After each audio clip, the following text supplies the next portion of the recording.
जब हम air conditioning के लिए डक्टिंग का यूज़ करते हैं तो उसके साथ में यूज़ होने वाले HVAC इक्विपमेंट जैसे HU, FCU और फ़ैन को सेलेक्ट करने के लिए हमें एक्सटर्नल स्टैटिक प्रेशर की ज़रूरत पड़ती है।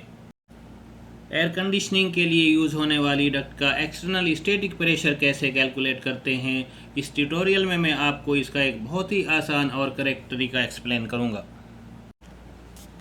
आपकी स्क्रीन पे जो एक्सेल शीट है वो आपकी आसानी के लिए इस मैकना और एशरे में दिए गए फार्मूलाज को यूज़ करते हुए बनाई गई है। HVAC डक्ट का एक्सटर्नल स्टैटिक प्रेशर कैलकुलेट करने के लिए आपको सिर्फ डक्ट का साइज, लेंथ, CFM और डक्ट फिटिंग लॉस कोफिशिएंट की वैल्यूज़ इस टेबल में फिल करनी है और ये टेबल ऑटोमेटिकली आपको डक्ट का एक्सटर्नल स्टैटिक प्रेशर निकाल देगी। इस एक्सेल शीट को मंगाने के लिए आप इस वीडियो के एंड में दिए गए एड्रेस पर ईमेल कर सकते हैं। इस टेबल को यूज़ करते हुए डक्ट का एक्सटर्नल स्टैटिक प्रेशर कैसे निकालते हैं उसको समझने के लिए हम एक सैम्पल कैलकुलेशन करेंगे। मैं इंजीनियर नासिर हमारे channel NC engineering and technology में आपका वेलकम करता हूं। दोस्तों, आप अगर हमारे चैनल में नए हैं या अभी तक आपने हमारा चैनल सब्सक्राइब नहीं किया तो प्लीज़ हमारे चैनल को सब्सक्राइब कर दें, जिससे हम आपके लिए ढेर सारी वीडियो लाते रहें। हम इस ड्राइंग में दिए गए डक्ट के लिए एक्सटर्नल स्टैटिक प्रेशर कैलकुलेट करेंगे, जिसमें AHU1 6 डिफ्यूज़र के ज़रिए एक रूम के अंदर 3600 CFM सप्लाई कर रहा है। सबसे पहले हम डक्ट का लॉन्गेस्ट और क्रिटिकल पाथ सेलेक्ट करेंगे, जो इस ड्राइंग में AHU1 से स्टार्ट होकर और आखिरी डिफ्यूज़र तक है। दूसरे नंबर पे इस क्रिटिकल पाथ में आने वाले डक्ट के सभी सेगमेंट और एक्सेसरीज़ को हम सेपरेट टैग नंबर देंगे। आप देख सकते हैं, सबसे पहले हमने फायर डैम्पर को टैग नंबर 1 दिया, उसके बाद स्ट्रेट डक्ट को टैग नंबर 2 और फिर वाई को टैग नंबर 3। इसी तरीके से आखिर तीसरे नंबर पे अलग अलग टैग वाले सभी डक्ट सेगमेंट और एक्सेसरीज़ की एक टेबल बनाएंगे और ड्राइंग में अवेलेबल सभी वैल्यूज़ उसमें फिल कर देंगे। चौथे नंबर पे डक्ट फिटिंग कोफिशिएंट निकालने के लिए इस टेबल में अवेलेबल सभी डक्ट फिटिंग को सेलेक्ट करेंगे, जो हमारे ड्राइंग में 4 है। Number 1 Y branch 28/16, 20/16 and 16/12। दूसरी वाई ब्रांच है 20/16, 16/12 एंड 16/12। तीसरे नंबर पे 90 डिग्री एल्बो है जिसका साइज़ है 16/12 इंच एंड चौथे नंबर पर ट्रांजिशन पीस है जिसका साइज़ है 16/12 इंच बाई 10/12 इंच। पाँचवें नंबर पे इन सभी डक्ट फिटिंग के लिए इस मैकना की टेबल को यूज़ करते हुए डक्ट फिटिंग कोफिशिएंट की वैल्यू निकालेंगे। अब हम इस मैकना की इस टेबल की मदद से वाई ब्रांच 28/16, 20/16 और 16/12 के लिए मेन कोफिशिएंसी की वैल्यू सेलेक्ट करेंगे। सबसे पहले हम रेक्टेंगुलर डक्ट के साइज़ के करस्पॉन्डिंग राउंड आया सेलेक्ट करेंगे और उसकी मदद से फिर हम उस सेक्शन का एरिया कैलकुलेट करेंगे। जो कैलकुलेशन के बाद हमारे पास है AC की वैल्यू है 412, AB की वैल्यू है 179 और AS की वैल्यू है 299। उसके बाद फिर हम AB/AS की वैल्यू निकालेंगे, जो कि यहाँ पे है 0.6 और AB/AC की वैल्यू है 0.43 और QB/QC की वैल्यू है 0.33। फिर हम इस टेबल में नियरेस्ट वैल्यू सेलेक्ट करेंगे, जो कि AB/AS के लिए है 0.67 और AB/AC के लिए है 0.5। फिर यहाँ से इस रो को सेलेक्ट कर लेते हैं और QB/QC की नियरेस्ट वैल्यू है 0.3, तो यहाँ से इस कॉलम को सेलेक्ट कर लेंगे। इस कॉलम और इस रो के इंटरसेक्शन पे जो वैल्यू है वो हमारे पास इस y के लिए मेन कोफिशिएंसी की वैल्यू है, जो यहाँ आप देख सकते हैं -0.04।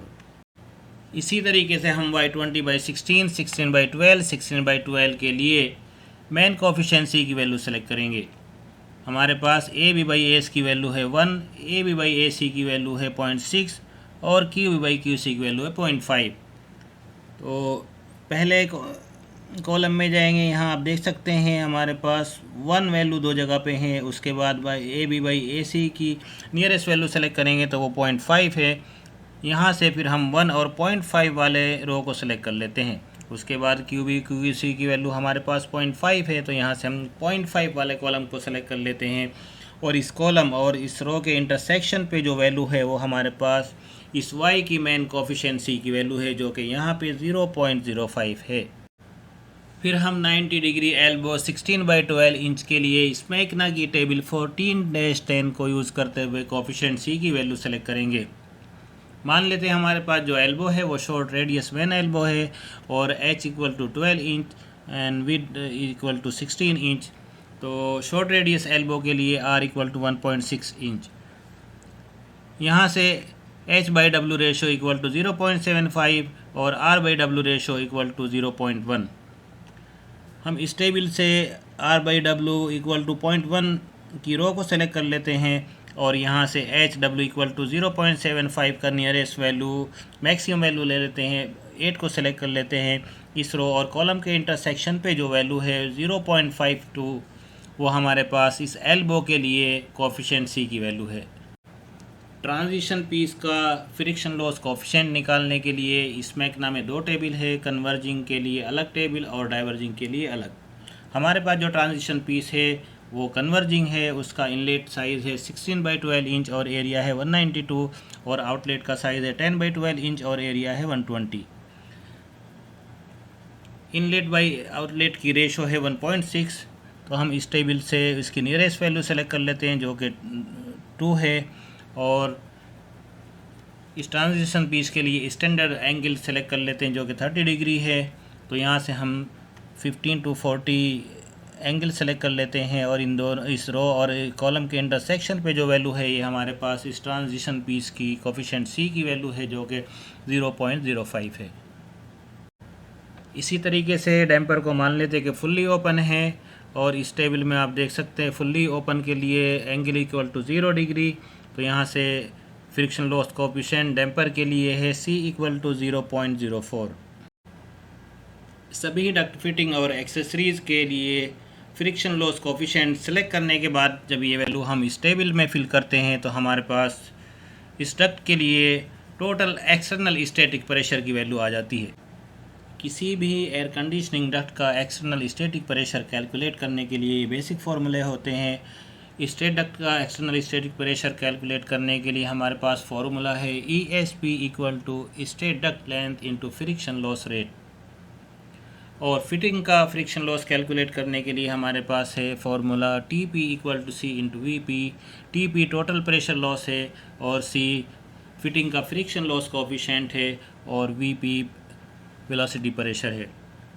वेलोसिटी प्रेशर को आप इस फॉर्मूले से कैलकुलेट कर सकते हैं VP equal to V/4005 square root. इसमें जो वेलोसिटी की वैल्यू है वो FPM में है। हमारी एक्सेल शीट भी इन बेसिक फार्मूले को यूज़ करके बनाई हुई है। इन बेसिक फार्मूले की मदद से आप किसी भी डक्ट का एक्सटर्नल स्टैटिक प्रेशर मैनुअल भी कैलकुलेट कर सकते हैं। आपको सिर्फ ज़रूरत पड़ेगी डक्ट की वेलोसिटी और डक्ट के फ्रिक्शन लॉस रेट की, जो कि आप स्मैकना के फ्रिक्शन लॉस चार्ट की मदद से निकाल सकते हैं। चलो एक सैम्पल एक्सरसाइज की मदद से समझते हैं कि स्मैकना के फ्रिक्शन लॉस चार्ट को कैसे यूज़ करते हैं और उसकी मदद से डक्ट का फ्रिक्शन लॉस रेट और डक्ट की वेलोसिटी कैसे कैलकुलेट करते हैं। स्मैकना में दिए गए फ्रिक्शन लॉस चार्ट को यूज़ करने से पहले आपके पास अगर डक्ट का साइज़ रेक्टेंगुलर है तो आपको उसका इक्विवेलेंट राउंड डाया निकालना पड़ेगा, जो आप स्मैकना की टेबल 14-2 को यूज़ करते हुए निकाल सकते हैं। मान लेते हैं हमारे पास 2 डक्ट साइज़ है, एक है 28/16 इंच, दूसरा है 20/16 इंच। तो हम इस टेबल की मदद से इनका इक्विवेलेंट राउंड डाया निकाल लेते हैं। 28/16 यहाँ से आप इस डक्ट की एक साइड को सेलेक्ट कर लेते हैं जो कि 28 है और यहाँ से दूसरे वाली जो 16 है, इन दोनों के इंटरसेक्शन पे जो वैल्यू है वो इस डक्ट का इक्विवेलेंट राउंड डायमीटर है। इसी तरीके से दूसरे डक्ट 20/16 के लिए यहाँ से हमने 20 सेलेक्ट कर लिया और इधर 16, इन दोनों के इंटरसेक्शन पे जो वैल्यू है 19.5, ये इस डक्ट का इक्विवेलेंट राउंड डायमीटर है। आपके सामने स्क्रीन पे ये स्मैकना का फ्रिक्शन चार्ट है। नीचे आप देख सकते हैं ये एयर फ्लो क्वांटिटी है CFM में और ये वर्टिकल लाइन है जो है ये एयर फ्लो क्वांटिटी को शो करती है। इस साइड में फ्रिक्शन लॉस रेट है वाटर गेज पर 100 फीट, जो हॉरिजॉन्टल लाइन है ये फ्रिक्शन लॉस रेट को शो करती है। यहाँ पे आप देख सकते हैं वेलोसिटी है FPM में और यहाँ पे डक्ट डायमीटर है इंच में। मान लेते हैं हमारे पास एक डक्ट है जिसका साइज़ है 28/16 इंच। उसका इक्विवेलेंट डायमीटर है 22.9 और उस डक्ट के अंदर जो एयर फ्लो है वो है 3600 CFM। सबसे पहले हम इस चार्ट पे एयर फ्लो क्वांटिटी को मार्क कर लेंगे जो कि 3600 है। उसके बाद हमारे पास इक्विवेलेंट राउंड डायमीटर है जो कि 22.9 है, उसको मार्क कर लेंगे। इन दोनों के इंटरसेक्शन पॉइंट से फिर हम एक हॉरिजॉन्टल लाइन ड्रा करेंगे जो कि आपका फ्रिक्शन लॉस रेट शो करेगी। इस केस में आपके पास फ्रिक्शन लॉस रेट है 0.09 वाटर गेज पर 100 फीट। फिर वेलोसिटी लाइन के पैरेलल हम इस इंटरसेक्शन से एक लाइन ड्रा करते हैं और आप देख सकते हैं कि हमारे पास जो इस डक्ट के अंदर वेलोसिटी आती है उसकी वैल्यू अप्रोक्सीमेटली तकरीबन 1250 FPM आती है। तो इस तरीके से आप किसी भी रेक्टेंगुलर डक्ट के लिए अगर आपको उसकी CFM का पता है, सबसे पहले आप उसका इक्विवेलेंट राउंड डायमीटर निकाल लीजिए। फिर यहाँ से इस चार्ट के ज़रिए आप उसकी वेलोसिटी और फ्रिक्शन लॉस रेट निकाल सकते हैं।